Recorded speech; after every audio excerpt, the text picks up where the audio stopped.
All right.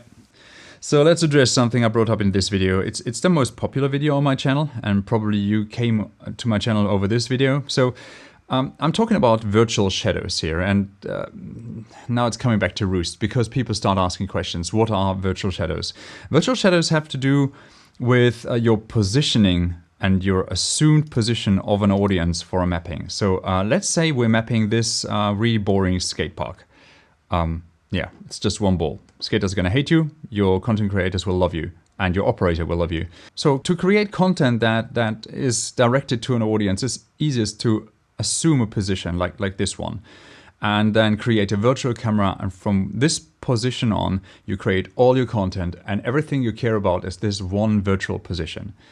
And if your audience is seated at this very point, then obviously it might be easiest to just push a projector over here and just point it towards, there we go.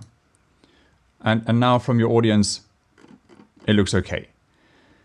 And even if this looks like the perfect solution, it brings in a lot of problems. First, the focusing. We will have a very narrow focusing plane, which will be somewhere in the middle, and the front and the back will be defocused. Second, the light distribution is really bad like this. And third, it will cause shadows, big shadows. So if anybody else is not seated at directly the same point as your assumed viewpoint, then they will see shadows from almost everywhere else. So if you do this on a building, like with pillars and walls, from the assumed point of view, you might not see too much of the shadows, but if you walk around, you see many shadows, like huge shadows. And perhaps you don't want that. So this is why you might want to position your projector somewhere here above. So here we are. Now we see the same area. Most probably the focus or the defocusing might not be that bad in the front areas. And the shadows you built up are kind of hidden. Well, not so much for this. I should create a new one. But actually, I'm not dropping any shadows on the walls, so I can well create some image on the wall and something. Well, this I have to take care about. And also here's a little shadow. So maybe you want to take a second projector and place this somewhere here, and by cleverly rearranging and handling your soft edge, so this might end up like being projected everywhere. Okay, so enough of the content. I mean, the content has to have some direction. So you want things to develop towards your audience. You want to have some perspective or something. So this is why you assume this point of view, this one virtual camera here. And as you can see, the position of the projectors and this assumed point of view don't have anything to do with each other. They don't really matter. If your operator is pretty able to do things, then most likely he's going to be able to reduce those physical shadows, do a proper soft edge, and just create an even image on this thing.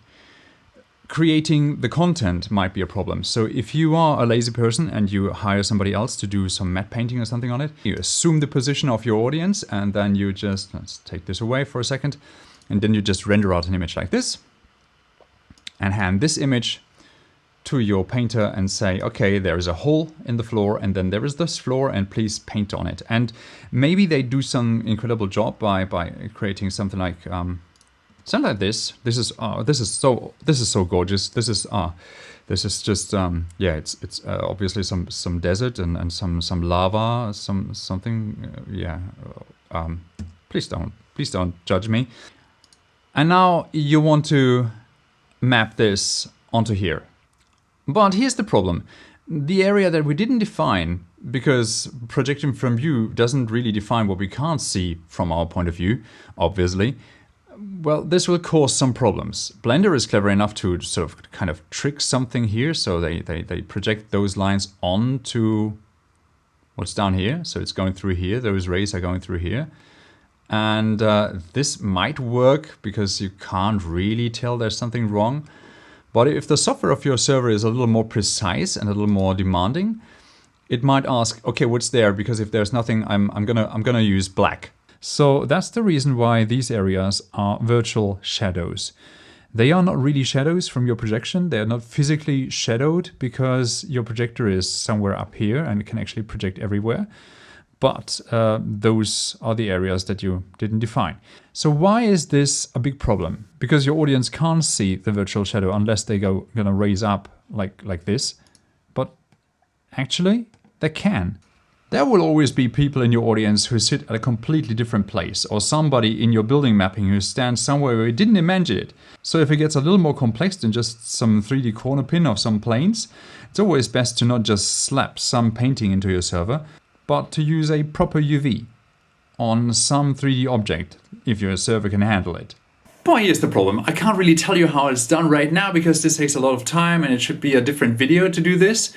So why don't you follow the link in the description to another video that describes in depth how to project UVs from your point of view to have some perspective effects and stuff in mapping. It's pretty cleverly done. Subscribe to this channel if you want to, and I'll be seeing you next time.